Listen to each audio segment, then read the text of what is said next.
Thank you, Mr. Chairman. Late last year, I asked various regulators who came before this committee whether they believed our banking system was strong or not.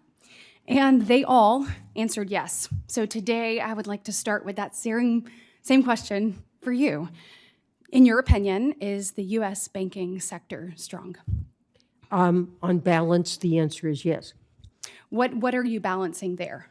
Well, there are some risks, and there are some institutions that will face stresses from commercial real estate that we know was significantly impacted, particularly office buildings, by the pandemic.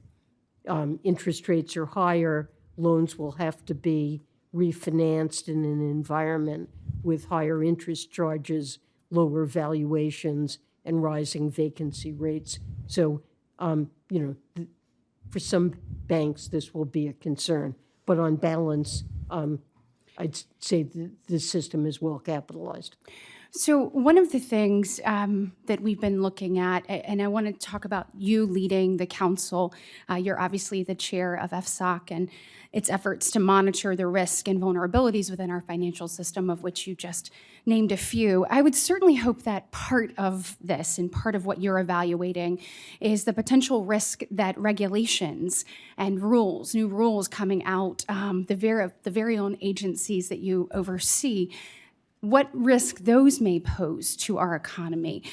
I think these regulations could fundamentally weaken the banking sector. And so just want to talk to you about that. Are you assessing that and the implications of these new regulations or rules and what they will do to the American economy? Well, I think you've raised a very valid issue, but FSOC's charge is to identify vulnerabilities in the financial system and threats that could lead to systemic financial consequences, and not to undertake an evaluation of the cost to the financial sector of actions that regulators have taken. So I don't think we're the right agency to be. I do hope, though, that you're looking at the cumulative impact of all of these things. It seems that everything is moving so fast. We look at where our economy is right now, and I think that somebody needs to take a step back and take a look at how all of these things layer onto each other, what they do, and then what they do to the end user. This is about everyday Americans. This is about people all across the state of Alabama. And so I'm certainly hopeful that there is somebody that is taking a look in a broad way at all of these things and how they work or don't work, more importantly, together.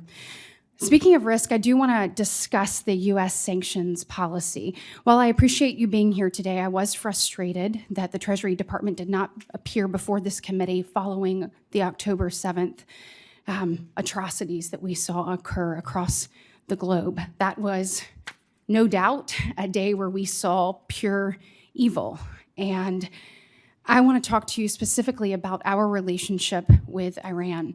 It's no secret that Iran is the world's leading state sponsor of terrorism, providing hundreds of millions of dollars to support terrorist organizations like Hamas, Hezbollah, the Houthis, as well as proxies in Syria and Iraq. They are actively carrying out other atrocities, including attacks on American civilians and service members. We know weakness invites aggression, and if we want peace, we have to do that through strengths. Terrorists are emboldened to target Americans and our allies. It seems that this administration, in the face of that, has doubled down on a strategy of appeasement. My question to you, Secretary Yellen, is after the October 7th attacks, the administration took actions to sanction a number of members of Hamas and operatives and financial facilitators, but obviously that was too little too late. How long had the administration known about the financiers of this terrorist attack prior to the actual date of October 7th? Well, we have been focused on Hamas and other similar organizations and have been taking actions on sanctions before the attacks. We gained a lot more information in the aftermath of the attacks and have taken many more actions. And we've also been cracking down on Iran with respect to oil shipments, with respect to their petrochemical sector, with respect to steel. And respectfully, my time is up. I would just say it's not working. We have to go back to a pressure of maximum strategy, because right now the Middle East is on fire. Iran is having its will, and we have 3 American service members dead. We've got to move in it. We're very focused on it and Senator Fetterman of doing a Pennsylvania is great deal. Senator Fetterman.